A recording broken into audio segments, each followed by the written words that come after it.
നമസ്കാരം.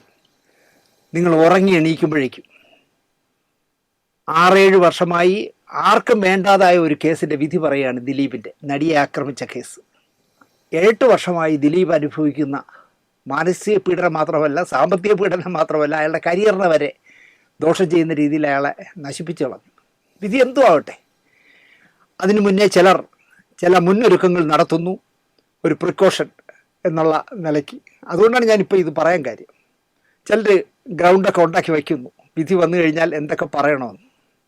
ഇപ്പം തന്നെ അപകടത്തിൽപ്പെട്ട് വലിയൊരു അപകടത്തിൽപ്പെട്ട് വീഴ്ചയിൽ തലയടിച്ച് വീണ് അബോധാവസ്ഥയിലൊക്കെ കിടന്നിട്ട് ജീവിതത്തിലേക്ക് വന്ന ആളാണല്ലോ തൃക്കാക്കര MLA ഉമാ തോമസ്.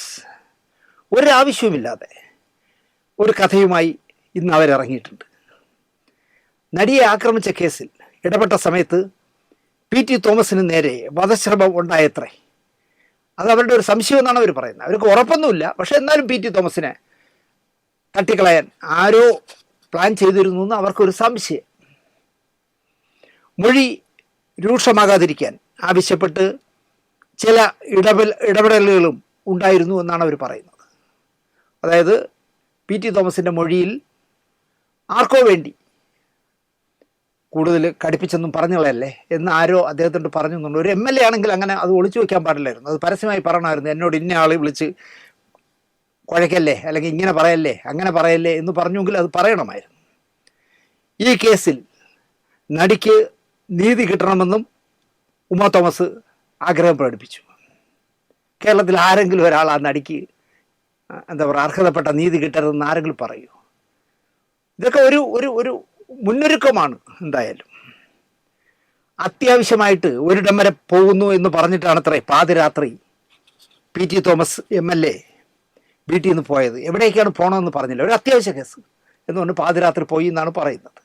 അദ്ദേഹം ഇപ്പോൾ ഇല്ലാത്തതുകൊണ്ട് നമുക്ക് ഉമാ തോമസ് പറയുന്നത് വിശ്വസിക്കാൻ പറ്റും. സംഭവം നടന്ന സ്ഥലം PT തോമസിൻ്റെ നിയോജക മണ്ഡലം അല്ല. അദ്ദേഹം തൃക്കാക്കരക്കാരനാണല്ലോ, ആ നിയമമണ്ഡലത്തിലാണല്ലോ. പക്ഷേ സംഭവം നടന്നത് വേറൊരു MLA നിയോജക മണ്ഡലത്തിലാണ്. പക്ഷേ PT തോമസിനെയാണ് വിളിച്ചത്, വരണം, ഇവിടെ എത്തണം എന്ന് പറഞ്ഞത്. എന്ന് മാത്രമല്ല, ഇത്തരം ഹീനമായ ഒരു കാര്യം നടന്നാൽ എത്രയും പെട്ടെന്ന് സമീപത്തെ പോലീസ് സ്റ്റേഷനിലേക്കാണ് വിളിച്ചറിയിക്കേണ്ടത്. പകരം ആൻറ്റോ ജോസഫിനെ ആദ്യം വിളിച്ചു വരുത്തി. അയാളൊരു എല്ലാവരും സഹായിക്കുന്ന ഒരാളാണല്ലോ, അപ്പോൾ സിനിമാക്കാരുടെ ആയതുകൊണ്ടായിരിക്കാം കുറേ കിടന്ന് ആൻറ്റോ ജോസഫിനെ ആദ്യം വിളിച്ചു വരുത്തി. ആൻറ്റോ ജോസഫ് വരവുകാരിയായതുകൊണ്ട് ഓടിച്ചെന്നു. ആൻറ്റോ എന്ത് ചെയ്യുന്നു വെച്ചാൽ സ്ഥലം MLA അല്ലാത്ത PT തോമസിനെ വിളിച്ചു വരുത്തി. PT തോമസ് എന്ത് ചെയ്തെന്ന് വെച്ചാൽ സ്ഥലം SIയെ വിളിച്ചില്ല, ഏതോ കൂടിയ ഏമാനെ വിളിച്ചു പറഞ്ഞ് അദ്ദേഹം സ്ഥലം SIയെ വിളിച്ചു പറഞ്ഞു. വല്ല കാര്യമുണ്ടോ? നേരെ കാക്കനാട് പോലീസ് സ്റ്റേഷനിൽ വിളിച്ചു പറഞ്ഞാൽ പോരെ? അത് പോരാ. MLA ആയതുകൊണ്ട് ഒരു ഗും കിട്ടാൻ അദ്ദേഹം ഉയർന്ന ഏതോ സിറ്റി പോലീസ് കമ്മീഷണറെയോ ആരെയോ വിളിച്ചു പറഞ്ഞു. അദ്ദേഹം സമയമെടുത്ത് പോലീസ് സ്റ്റേഷനിൽ വിളിച്ചു പറഞ്ഞ്, പോലീസ് സ്റ്റേഷനിൽ നിന്ന് SIയെ വിളിച്ചു പറഞ്ഞ്, SI ഉടുപ്പൊക്കെ പാൻറ്റൊക്കെ എടുത്തിട്ടാണ് ചെന്ന് ഒക്കെയാണ് കാര്യങ്ങൾ നടന്നത്. അതിനിടയിൽ സേഫായി പീഡിത പറഞ്ഞ സ്ഥലത്ത് കൊണ്ടാക്കിയിട്ട്, അതൊരു നല്ല രസമുള്ള കാര്യമാണ് അല്ലേ? ഈ വഞ്ചനയിൽ ചതി പാടില്ല എന്ന് പറയും. 6-7 കശ്മീരന്മാർ ചേർന്ന് ഒരു പെൺകുട്ടിയെ പീഡിപ്പിച്ചിട്ട് ആ പെൺകുട്ടിയോട് എന്നെ ചോദിച്ചു, ചേച്ചി സേഫായിട്ട് എവിടെ പോകണം ചേച്ചിക്ക്? അപ്പോൾ ചേച്ചി സ്ഥലം പറഞ്ഞു, എനിക്ക് ഇന്നടത്ത് പോകണം. അവിടെ കൊണ്ടാക്കി കൊടുത്തു. അത്രയും മാന്യത ഈ കള്ളന്മാർ, ഈ പൾസർ സംഘവും കാണിച്ചു. എന്നിട്ട് ടാറ്റയൊക്കെ പറഞ്ഞ്, ടാറ്റ ചേച്ചി, ഓക്കെ ടാറ്റ എന്ന് പറഞ്ഞിട്ട് ഈ ക്രിമിനലുകൾ പമ്പ കിടക്കും എന്നുള്ളത് സ്വാഭാവികം. ഈ ഏരിയയിലേക്കാണ് ഈ കേസിൽ തലയിൽ ആൾ താമസമുള്ളവർക്കൊക്കെ സംശയം ജനിക്കുന്നത്. ഇങ്ങനെ സംഭവിക്കുമെന്ന്. അതായത് ഒരു കുട്ടിയെ 7 പേർ ചേർന്ന് മോശമായി പെരുമാറി, അവരുടെ ആവശ്യം കഴിഞ്ഞപ്പോൾ അവർക്ക് എന്തൊക്കെ ഷൂട്ട് ചെയ്യണമായിരുന്നു, അതൊക്കെ ഷൂട്ട് ചെയ്തിട്ട് എവിടെ പോകണം ചേച്ചി സേഫായിട്ട്? ഞങ്ങൾ അത്ര മോശക്കാരോ ക്രൂരന്മാരോ അല്ല ചേച്ചി, ഇവിടെ ഞങ്ങൾ ഇറക്കി വിടുകയൊന്നുമില്ല. ചേച്ചിക്ക് എവിടെ പോകണമെന്ന് പറയും. തിരുവനന്തപുരത്ത് പോകണോ? ക്ലിഫ് ഹൗസിൻ്റെ മുമ്പിൽ കൊണ്ടാക്കണോ? അതോ പ്രതിപക്ഷ നേതാവിൻ്റെ കൺട്രോൾ റൂമിൽ കൊണ്ടാക്കണം? എവിടെ വേണമെങ്കിലും ചേച്ചി പറയുന്നിടത്ത് ഞങ്ങൾ കൊണ്ടാക്കും. അപ്പോൾ ചേച്ചി ഒരു സ്ഥലം പറഞ്ഞു, അവിടെ കൊണ്ടാക്കി.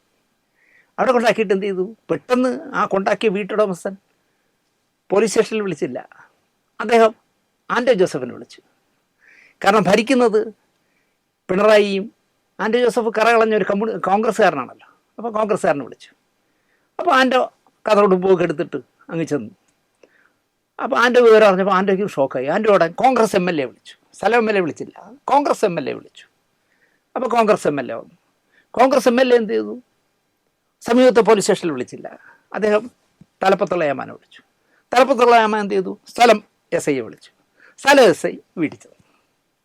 ഇത്രയും പ്രോസസ്സ് നടന്നു എന്നുള്ളതാണ്. അത് അവിടെയൊക്കെയാണ് നമുക്ക് ചില സംശയങ്ങൾ വരുന്നത്. എന്തായാലും ദേവോളം ഇരിക്കാമെങ്കിൽ ആറോളം ഇരിക്കാം എന്നാണല്ലോ പണ്ടുള്ളവർ പറയുന്നത്. നമുക്കും കാത്തിരിക്കാം.